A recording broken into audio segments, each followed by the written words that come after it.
Hello again.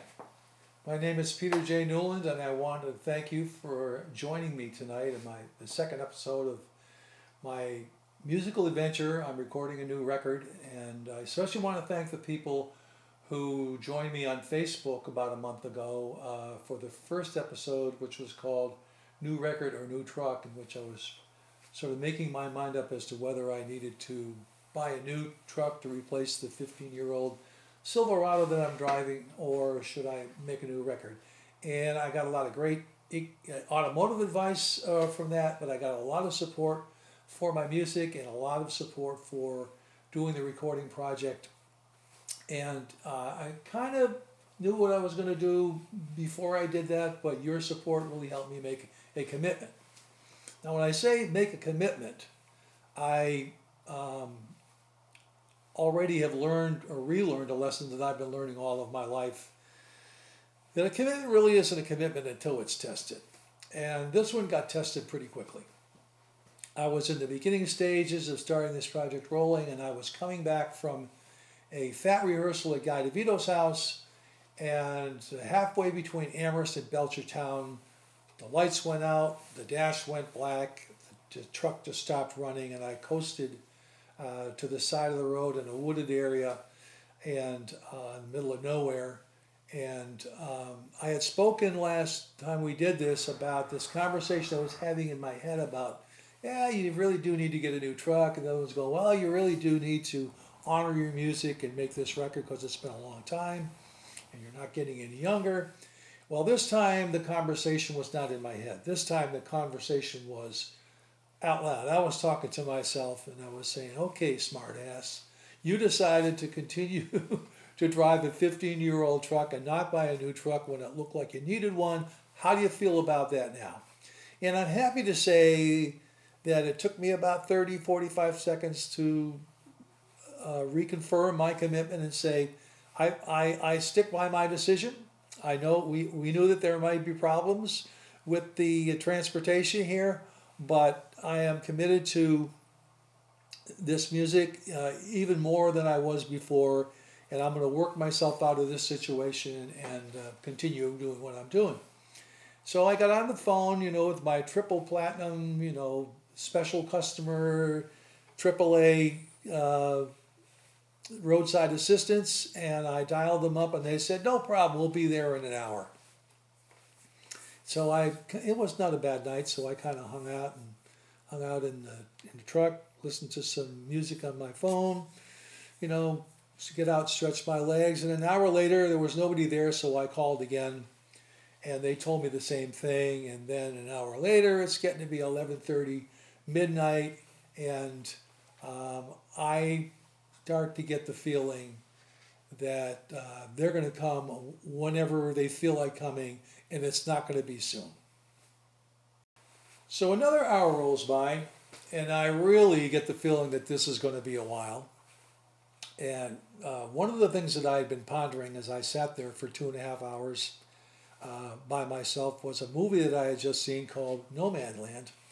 I don't know if any of you saw that, but it's a great movie, and it's a movie about people who live in their vehicles. Now, I was not at that point. I wasn't going to be living in my truck, but it certainly did seem like I was going to be spending a lot of time that night in my truck. And looking from the perspective of the people in Nomadland, I began to look around the cab and say, if I was living in my truck and sleeping in my truck, how would I go about doing that? And I must say that was a unique mindset and perspective that I had not been expecting. And I set about pretty quickly rearranging the cab so that I could find a way to stretch out and catch a few winks. And I had my guitar and my bag, my music bag in the front, and I rearranged things and set it up so that I could relax a little bit.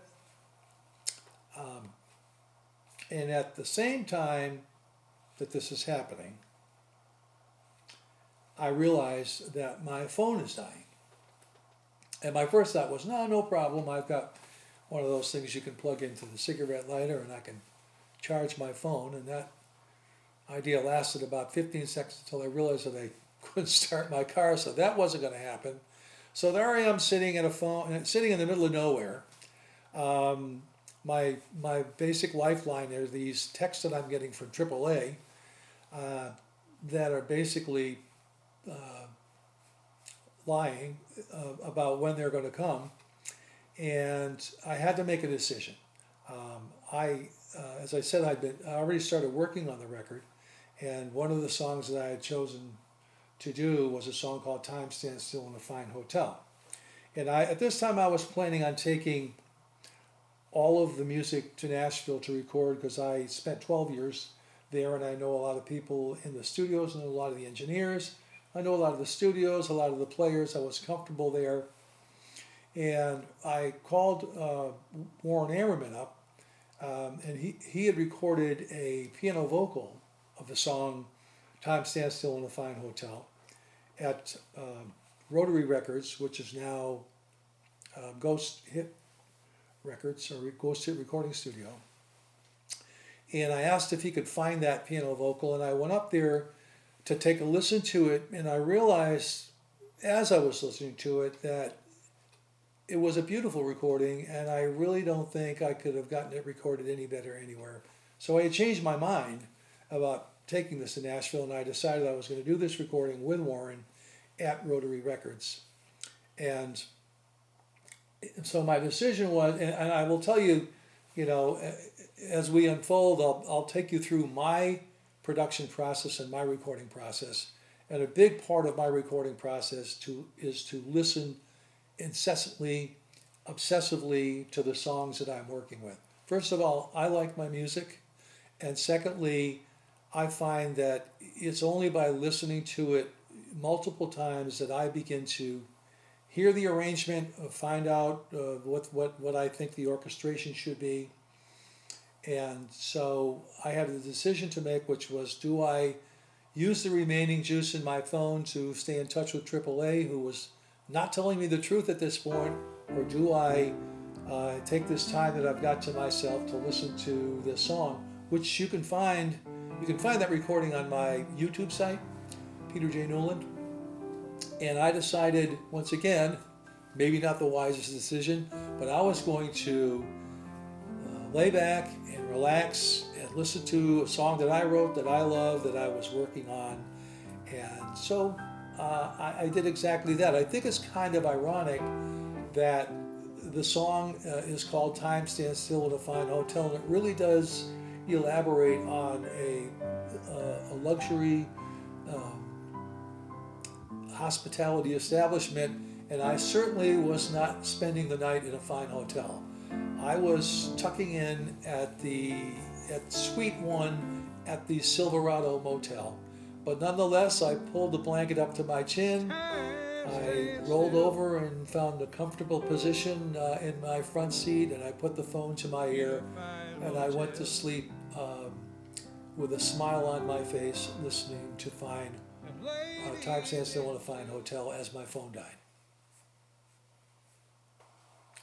So, at 5:30 in the morning, I awoke to a gentle tapping on the window of my Silverado, and it was Manuel, the tow truck driver, who offered me a tow and a ride home, and I gladly took it. And I'm very grateful to Manuel for that. But this really isn't about the truck. It never was.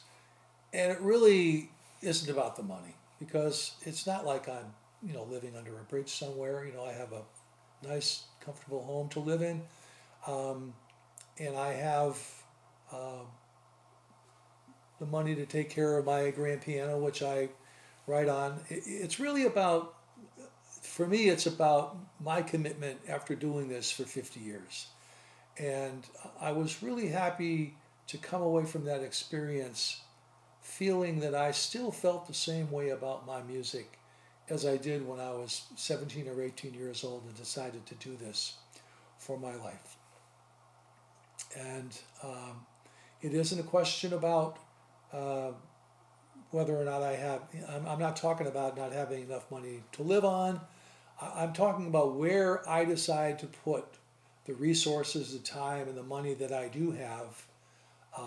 And for me, I was happy. I feel that it was the proper value judgment to invest that money in the music, not knowing, what's going to happen, whether people are going to like it, whether something. The first question everybody asks me when I tell them I'm recording is, "What are you going to do with it?" And for the first time in my life, the answer is, I don't know. And right now, I don't care. That was always the first question that I asked myself. But to me, it really is not the correct question. And it's not the correct thing to be thinking about when you start to do something like this. The first priority should be make something beautiful, make something of quality, make something that you love, and make something the right way, and make something that you're committed to. And once that's done, then you can think about whether, what you're going to do with it, whether you can monetize it, how do you show it to people, whether people are going to like it, whether they're not going to like it. But it took all of this time to get that priority in the proper perspective. And I really, I am driving a 15-year-old pickup truck, but I am making a record that's going to be a 2022 Lamborghini. And I feel really good about that. So I hope that you stay with me through this adventure, and I'm going to show you as much of it as I can and show you how I go about doing this, because for the first time in my life, I'm going to get a chance to do it my way, and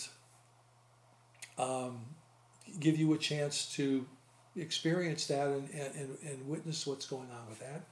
And the next installment of that is, and one of the other things that I had to deal with at the beginning of this is there are two major obstacles that I'm facing as I begin this project that are significant, and I would like to share those with you and begin to explore the process and the adventure of making a recording. So hopefully I'll see you in 2 or 3 weeks, and we can talk about that. Thanks again for coming. With a whippersnapper float by me like angel in a movie.